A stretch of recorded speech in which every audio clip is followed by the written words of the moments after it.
Welcome to stock study market অ্যানালিসিসের নতুন ভিডিওতে আপনাদের সবাইকে স্বাগতম। আগামী সপ্তাহে নিফটি ব্যাংক নিফটি বিশেষ করে মার্কেট কেমন যাবে এবং আগামী সপ্তাহে মার্কেটে ইম্পর্টেন্ট লেভেল কি থাকবে সম্পূর্ণ আমার ব্যক্তিগত মতামত এখানে শেয়ার করব। আর একটা নিউজ এসছে বাজারে, দেখবেন গতকাল থেকে স্প্রেড করছে বাজারে যে কোভিড-19 সময় যেমন ভাইরাস এসেছিল ফ্লু ভাইরাস, এবং সেই রকমই এক ধরনের ভাইরাস HMPV যে ভাইরাস সেটা স্প্রেড করেছে এবং চায়নাতেই এবারও যেখান থেকে স্প্রেড হয়েছিল সেই চায়নাতেই এটা স্প্রেড করেছে। বিভিন্ন হসপিটাল যদি দেখেন চায়নাতে পুরো ভরপুর, প্রচুর ভিড় লেগে গেছে। তো এই ভাইরাস আমাদের মার্কেটে কি এফেক্ট করতে পারে প্রথমেই বলি, দেখুন ভাইরাস যদি চায়নাতে আসে, চায়নাতে কতজন এফেক্ট হয়েছে বা চায়নাতে কতজন মানুষ মরেছে এরকম কোনো নিউজ কিন্তু এখনো পর্যন্ত চায়না গভর্নমেন্ট থেকে আসেনি, এবং এটা আসবে আপনি এক্সপেক্ট করবেন না, কারণ চায়না গভর্নমেন্ট চায়না থেকে এরকম কোনো নিউজ আসে না, বাইরে বের হয় না। এটা আমরা 2020-তেও দেখতে পেয়েছি এবং বিগত টাইমেও আমরা কিন্তু দেখতে পেয়েছি চায়না থেকে ভালো নিউজ কিছু বাইরে আসে না, খারাপ নিউজ এ ধরনের দেখা যায়। তো আমাদের মার্কেটে এফেক্ট কি পড়তে পারে আগামী দিনে নিফটি ব্যাংক নিফটিতে, বিশেষ করে আমাদের গভর্নমেন্ট বা আমাদের দেশে কতটা স্প্রেড করলো বা কি হলো এটা কয়েকদিনের মধ্যে জানা যাবে। যদি আপডেট থাকে অবশ্যই আমি শেয়ার করবো, যদি আপডেট আসে এরকম কিছু শেয়ার করবো।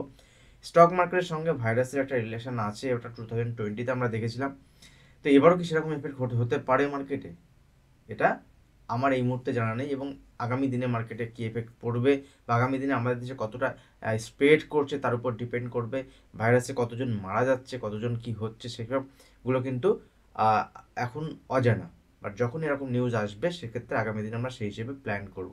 তো নিফটি ব্যাংক নিফটি যদি আমরা দেখি, মার্কেটে গত বৃহস্পতিবার দেখেছিলাম একটা প্রচণ্ড মুভমেন্ট উপরের দিকে আসতে, এবং শুক্রবার যে মুভমেন্ট এসেছিল ততটা ফল হয়নি, বাট হায়ার লেভেলতে প্রফিট বুকিং দেখেছিলাম। তার কারণ যদি আমরা দেখি, ইউএস মার্কেটে বৃহস্পতিবার রাত্রে ইউএস মার্কেটে যে ট্রেড হয়েছিল সেখানে কিন্তু নেগেটিভ সাইডে মুভমেন্ট হয়েছিল, যার ফলে আমাদের মার্কেটে ফ্ল্যাট ওপেন হলেও আমাদের মার্কেটে পজিটিভ মুভমেন্ট দেখায়নি।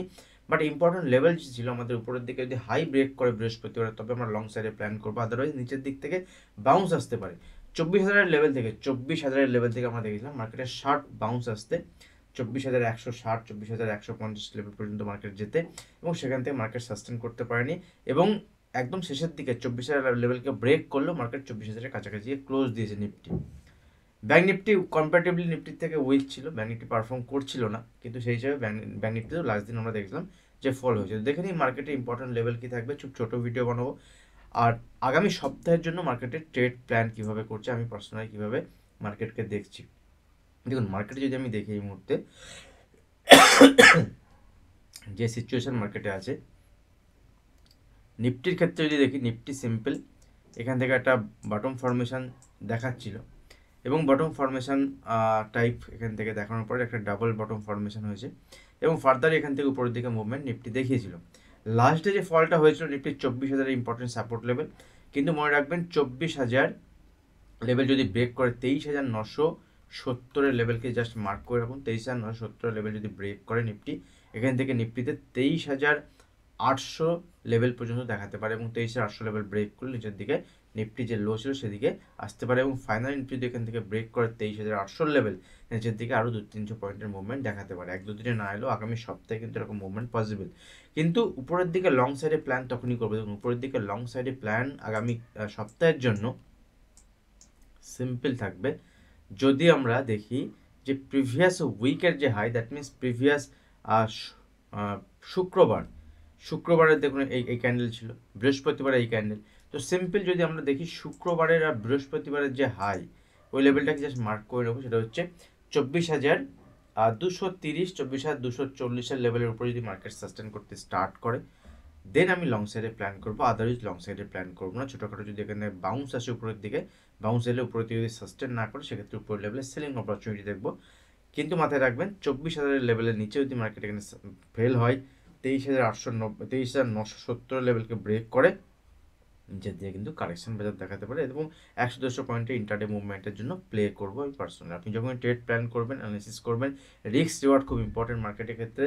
দেখুন করোনা আসুক, অন্য কোনো ভাইরাস আসুক বা যে কোনো মারণ ডিজিজ আসুক, যাই আসুক, মার্কেটের লেভেল টু লেভেল আপনি কাজ করুন এবং পরিমিত ট্রেড করুন। যেটুকু ট্রেড করার দরকার সেটুকু করুন, বুঝে প্ল্যান করে ট্রেড করুন, সেক্ষেত্রে আপনি সেখানে কাজ করতে পারবেন, আপনি টিকতে পারবেন, আদারওয়াইজ মার্কেট কিন্তু টিকতে পারবেন না। 2025 যদি আমরা দেখি, 2025 কিন্তু মার্কেট একটা ভোলাটাইল মার্কেট হবে, এবং এটা আগামী 2026, 27, 28, 29, 2030 যদি দেখেন, 2030 পর্যন্ত যদি মার্কেট দেখেন, এরকম ভোলাটিলিটি কিন্তু মার্কেটে থাকবে না।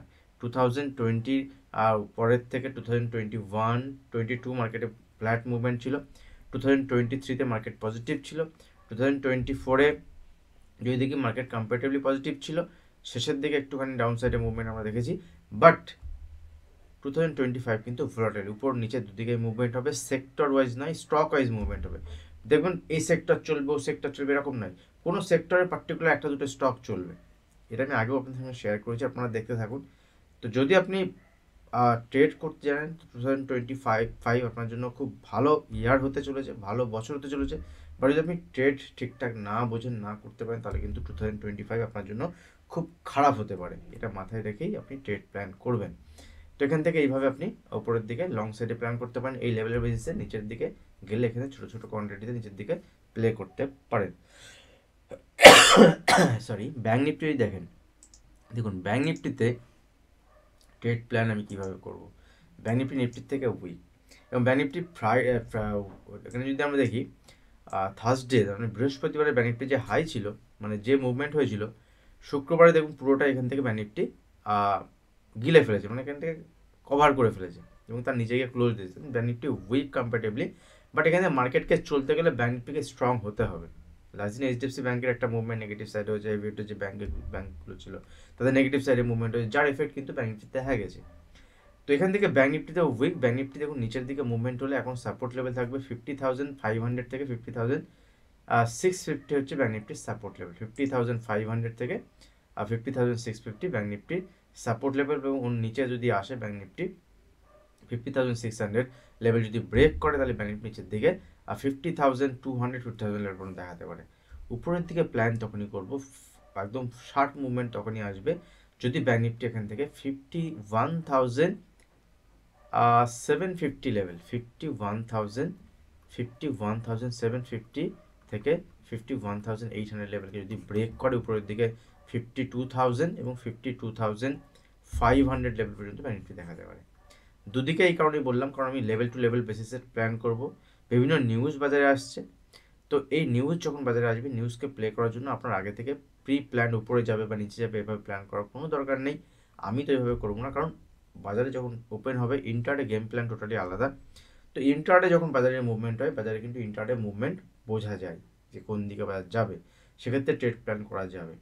আদারওয়াইজ যখন বাজার ওপেন হবে তার আগে থেকে যদি আপনি বাজারকে প্রেডিক্ট করতে চান, তাহলে বাজার প্রেডিক্ট করার জন্য আপনাকে কিছু কিছু সময়, কখনো কোনো বাজারের মুভমেন্ট আপনি পজিটিভ সাইডে নেগেটিভ সাইডে একদম ডাইরেকশনাল মুভমেন্ট করতে পারেন, কখনো কখনো এরকম হয় যে বাজার আপনাকে একটা লেভেলের বেসিসে কাজ করতে হয়, যে লেভেলে নিচে গেলে আমি বাজারে সেল সাইডে প্ল্যান করবো, যে লেভেলের উপরে গেলে বাজারে আমি লং সাইডে প্ল্যান করবো। এদিকে এভাবে আমি প্ল্যান করি। তো সেই সিচুয়েশনে মার্কেট এখন দাঁড়িয়ে রয়েছে।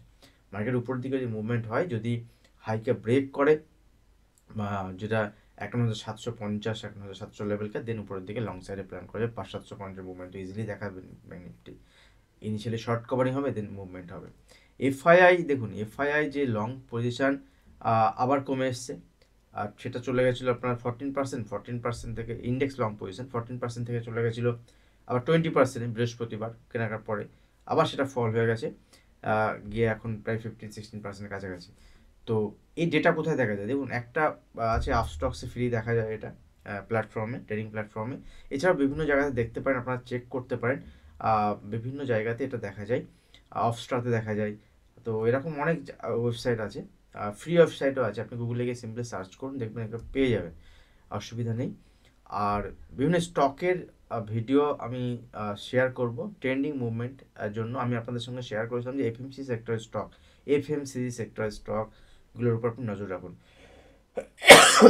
আইটি স্টকের একটা মুভমেন্ট পজিটিভ সাইড আসতে পারে, এবং কবে আসবে, কীভাবে আসবে, এটা কিন্তু আপনি টাইমেই দেখতে পারবেন। আইটি স্টকের উপর নজর রাখুন, ঠিক আছে। আর ভিডিও এখানে শেষ করছি। ভিডিও ভালো লাগলে অবশ্যই ভিডিওতে লাইক, কমেন্ট, শেয়ার করতে একদম ভুলবেন না। এখন যারা চ্যানেল সাবস্ক্রাইব করেনি, চ্যানেল সাবস্ক্রাইব করে বেল আইকন প্রেস করে রাখুন। আর কোনো আপডেট থাকলে, কোনো নিউজ, কোনো ইভেন্ট, ভাইরাস হোক বা যে কোনো হোক, আমি আপনাদের সঙ্গে আপডেট শেয়ার করতে পারবো। মোটামুটি আমি আবার মোটামুটি চলে এসেছি, কদিন হলিডে ছিলাম, ছুটিতে ছিলাম কতদিন, আবার মার্কেটে চলে এসেছি। আগামী দিনে ভিডিও আসতে থাকবে। আজ ভিডিও এখানে শেষ করছি, দেখা হবে নেক্সট ভিডিওতে। ধন্যবাদ।